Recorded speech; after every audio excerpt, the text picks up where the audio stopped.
झारखंड में जारी भाषा विवाद को लेकर एक के बाद एक तमाम जो जिले हैं इसमें कहीं न कहीं झुलसते हुए नजर आ रहे हैं।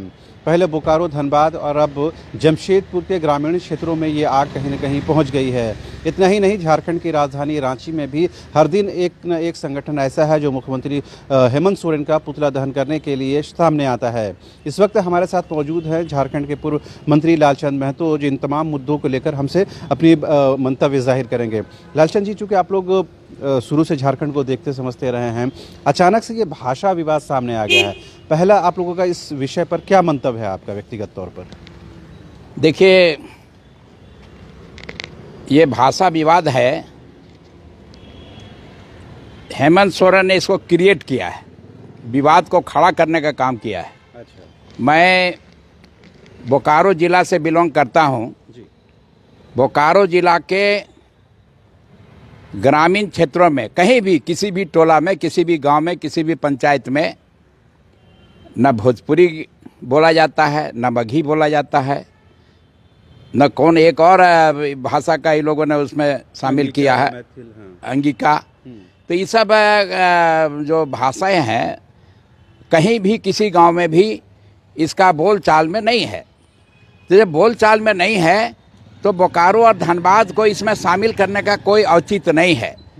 अगर ये गढ़वा, पलामू, पूरे पलामू परमंडल में इसको ये सिर्फ सीमित करते और क्षेत्रीय भाषा में उसको लाते तो वहाँ किसी को कोई आपत्ति नहीं होता, क्योंकि वहाँ बोलचाल में यह भाषा है।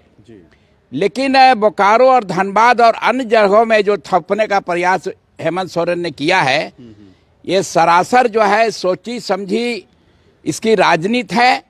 बाहरी और भीतरी में लड़ाई झगड़ा कैसे हो, टकराव कैसे हो, उसके लिए जो है, जो मेन मुद्दे हैं झारखंड के, उसको टालने के लिए और ये एक प्रयास है हेमंत सोरेन ने किया है। मैं इसका घोर निंदा करता हूं। और ये दोनों जो भाषाएं हैं उसको जो शामिल किया है उसको अविलंब जो है वापस लेना चाहिए। ये जो भाषा वापस लेने का मतलब नहीं है कि हम भोजपुरी बोलने वालों का विरोध कर रहे हैं। भोजपुरी बोलने वाले जो यहाँ हैं, जो रोजगार में हैं, जो व्यवसाय में हैं, वो यथावत रहेंगे, उनका विरोध नहीं है। यहाँ की जो संस्कृति है, जो झारखंड का जो अस्तित्व है, उसको मिटाने का एक प्रयास है हेमंत सोरेन ने किया है। इसलिए इसका मैं घोर विरोध करता हूं। आप समझ लीजिए ना, बिहार में भोजपुरी और मगही की मान्यता क्षेत्रीय भाषा में नहीं है। अलग अलग राज्यों में अलग अलग भाषा है। आपका कर्नाटका में जाइए, कर्नाटका का भाषा है। उड़ीसा में जाइए, उड़ीसा का भाषा है। आंध्रा में जाइए, आंध्रा का भाषा है। तो अलग अलग राज्यों का अलग अलग भाषा से अस्तित्व उसका जो है बनता है।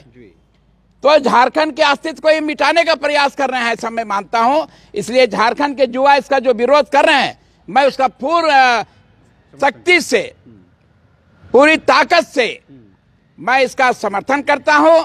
और लालचंद जी, जब आप अपने पुराने राजनीतिज्ञ हैं, आप इस तरह के जब आरोप लगाते हैं कि सरकार जानबूझकर प्रायोजित कर रही है, सरकार साजिश रच रही है, तो इसके पीछे आधार क्या है और इससे उनका राजनीतिक लाभ क्या होगा? इसके पीछे आधार क्या है तो सरकार को बोलना चाहिए कि ये जो धनबाद में, बोकारो में, अन्य जिलों में जो उन्होंने जो भोजपुरी और मगही को डालने का प्रयास किया है, उसका औचित्य क्या है? कौन से गांव में जो है बोला जा रहा है भोजपुरी भाषा और मगही भाषा? जब कहीं बोला ही नहीं जाता है, इसको लागू करने का काम किया है हेमंत सोरेन। तो हेमंत सोरेन स्पष्ट करेगा कि क्या उसके पीछे तर्क क्या है उसका। ये जो 1% जो क्वार्टर में लोग रहते हैं, जो सरकारी क्वार्टरों में रहते हैं, 1% 2% होंगे, उसके लिए ये भाषा थोपने का कोई औचित्य नहीं है। और ये उनके विरुद्ध नहीं है, ये झारखंडी जो अस्मिता है उसको बचाने के लिए लोग संघर्ष कर रहे हैं। मैं इसका समर्थन करता हूं। आप ये कहते हैं सरकार साजिश रच रही है, जानबूझकर लड़वा रही है, इससे उनको, हेमंत सोरेन को या जेएमएम को, इससे क्या राजनीतिक लाभ होगा? ये उनको राजनीतिक लाभ ये है कि जो यहाँ 1% 2% जो भोजपुरी बोलने वाले हैं, मगही बोलने वाले जो क्वार्टरों में और शहरों में रहते हैं, उनका वोट को लेने के लिए ये वोट की राजनीति के लिए इन्होंने लागू करने का काम किया है। जनता के हित में, झारखंडियों के हित में ये जो है भाषा जो विवाद खड़ा किया है वो नहीं है जी। मतलब इसका कहीं ना कहीं राजनीतिक है उद्देश्य, यही वजह से जानबूझकर भीतरी और बाहरी को आमने सामने कर दिया गया है। निश्चित रूप से लड़ाई हो रही है, भावना भड़काने का प्रयास किया जा रहा है। तो आप लोग की तरफ से बयानबाजी हो रही है, दूसरे पक्ष से भी बयानबाजी हो रही है, आप लोग भी खामोश नहीं हैं। मैं किसी के विरोध में बयानबाजी नहीं कर रहा हूँ, मैं कर रहा हूँ जो यहाँ बाहर के जो लोग हैं, जो भोजपुरी बोलते हैं, मगही बोलते हैं, वो यथावत रहेंगे। अच्छा। जो आरक्षण की सवाल पर होता है, उनको आरक्षण की बात अगर करता कि हम बाहरी लोगों को, जैसे कहा गया है कि 75% स्थानीय लोगों को आरक्षण मिलना चाहिए, सरकार कह रही है, तो 25% किसके लिए छोड़ रही है? 25% तो बाहरी जो हमारे हैं, जो बाहर के जो भोजपुरी बोलते हैं, मगही बोलते हैं, उनके लिए छोड़ा गया है।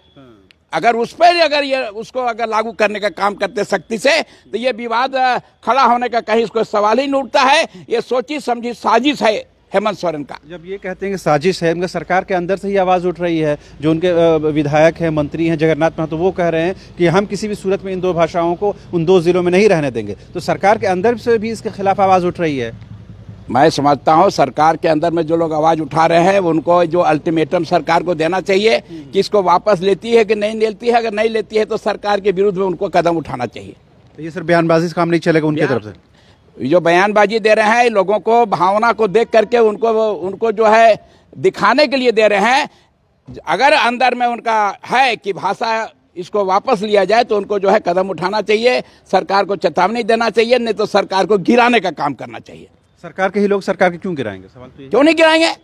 जब झारखंड विरोधी कदम जो उठा रहा है, तो झारखंड राज्य तो झारखंडियों के लिए है, और झारखंडियों के विरोध में जब ये कोई पास कर रहा है, नियम कानून पास कर रहा है, तो सरकार को रहने का कोई औचित्य नहीं है। झारखंड में जो लोग बसे हुए, उनका भी तो हक अधिकार है कि नहीं? उनको अधिकार है। उनको कौन कह रहा है कि वो बाहर चले जाए? वो यहाँ रहें, यहाँ काम करें, यहाँ रोजगार करें, यहाँ व्यवसाय करें, उनको कोई बाधा नहीं डालने जा रहा है। लेकिन हमारा जो संस्कृति है, उसको मिटा करके हम उसको स्वीकार नहीं करेंगे। मतलब सरकारी नौकरियों में उनको हिस्सा नहीं देंगे? मिलना है उनको हिस्सा। सरकार ने जो कहा है कि 25% हम देंगे उनको, तो उनको सरकार में हिस्सा तो मिल रही है। अच्छा। सरकार ने कहा है कि 75% स्थानीय लोगों को देंगे, और 25% किसको दें? 25% तो उन्हीं को देंगे ना। इनकी संख्या यहाँ 5% है, उनको 55 देने की बात कर रही है। तो निजी संस्थानों के लिए सरकार ने ये कहा है ना, सरकारी सब में। अच्छा। सब में लागू होगा वो। भोजपुरी समाज की तरफ से ये भी अब बात आने लगी है कि इस तरह से अगर विरोध प्रदर्शन होगा, तो उनके लिए झारखंड के अंदर ही अलग राज्य की व्यवस्था कर दी जाए। अलग राज्य कहाँ बनेगा? अलग राज्य कर दीजिए ना, पलामू को, गढ़वा को और लातेहार को अलग राज्य कर दीजिए, बिहार में मिला दीजिए। बेसरा जी तो यही बोल रहे हैं, सुरेश सिंह बेसरा जी बोल रहे हैं, तो सही बोल रहे हैं। वहाँ का जो वातावरण है, वहाँ जो अगर मगही और भोजपुरी अगर लोग बोलते हैं, तो उनको बिहार के साथ जाना है, बिहार के साथ चले जाए, उनको मिला दें। और जहाँ पर जो है खोरठा, झारखंडी भाषा का प्रयोग होता है, वहाँ झारखंड में मिला दे। अभी भी वहाँ मुंगेर आदि बहुत से राज्य हैं, बहुत से जिले हैं जिनको मिलाया जा सकता है। तो झारखंड और बिहार के जो विवाद को खड़ा करने का प्रयास किया है हेमंत सोरेन ने, जिसका मैं निंदा करता हूँ। जी जी। अच्छा, अभी ये भी बात आ रही है कि आप तमाम जो आंदोलनकारी हैं, पुराने लोग जो हैं, झारखंड खासकर राजधानी रांची में भी रणनीति बना रहे हैं कि सरकार को कहीं ना कहीं दबाव में लाया जाए, प्रेशर बनाया जाए। ये तो डेमोक्रेसी है, लोकतंत्र है। लोकतंत्र में जनता के भावना के विपरीत जब सरकार ने जो कदम उठाया, तो उसका विरोध तो हमारा करना धर्म है। क्योंकि हम झारखंड के रहने वाले हैं, हम झारखंड के हित की बात सोचते हैं, झारखंड की भाषा की बात हम सोचते हैं। तो हम झारखंड में गलत अगर इसने यहाँ लागू किया है, उसका तो विरोध मेरा करना धर्म है, हम वही कर रहे हैं। लालू जी, सुनवाई से पहले जब उनसे हम लोगों ने सवाल किया कि भाषा को लेकर यहाँ बड़ी राजनीति हो रही है, भोजपुरी मगही को लेकर के, तो उन्होंने पूछा कि कौन सा संगठन, तो उन्होंने बताया गया कि खास करके जो शिक्षा मंत्री हैं, वो मुखरता से आवाज उठा रहे हैं। तो उन्होंने कहा कि जो विरोध है वो गलत है और हम लोग शिक्षा मंत्री का विरोध करेंगे। नहीं, शिक्षा मंत्री जो कह रहे हैं ठीक कर रहे हैं, और लालू जी ने जो कहा है बिना समझ के कहा है। वो अगर समझे होते कि मामला क्या है, तो ये इस तरह मैं समझता हूँ लालू जी नहीं बोलते। लालू जी अच्छे हैं, समझदार हैं। एक जमाने में था जब लालू जी ने कहा था कि हमारे राज पर झारखंड बनेगा, लेकिन झारखंड बना कि नहीं बना। इसलिए उनके बोली का कोई अर्थ यहाँ नहीं है। झारखंड में झारखंडियों का चलेगा, झारखंड की भाषा चलेगा। हम बाहरी भाषा का विरोध हम कर रहे हैं, बाहरी लोगों का विरोध नहीं कर रहे हैं। जी जी। अच्छा, ये स्पष्ट है, मतलब बाहरी लोगों का कोई विरोध नहीं, मतलब जो बाहरी भाषाएं थोपी जा रही हैं उसका विरोध है। उसका विरोध है, बाहरी भाषा के विरोध है, बाहरी लोगों का विरोध नहीं है। अच्छा लालचंद जी, आखिरी सवाल, इसका क्या समाधान देखते हैं? शांतिपूर्ण समाधान क्या होगा? शांतिपूर्ण समाधान ये है कि सरकार को अविलंब जो है, जो मगही भाषा, भोजपुरी भाषा को धनबाद में, अन्य जिलों में, जो बोकारो जिला में थोपने का काम किया है, उसको सरकार वापस ले ले। मैं समझता हूँ आंदोलन यथावत जहाँ है वही शांत हो जाएगा। जी, तो आपने सुना पूर्व मंत्री लालचंद महतो ने साफ तौर पर कहा कि ये जो विरोध प्रदर्शन है किसी बाहरी व्यक्ति के लिए नहीं है, बल्कि बाहरी भाषाओं को लेकर है। झारखंड गठन जिन लोगों के नाम पर हुआ है, पहले उनका हक और अधिकार मिलना चाहिए। कैमरा पर्सन हृदय के साथ रांची से न्यूज़ बाइस्कोप के लिए शाहनवाज। चलिए, धन्यवाद।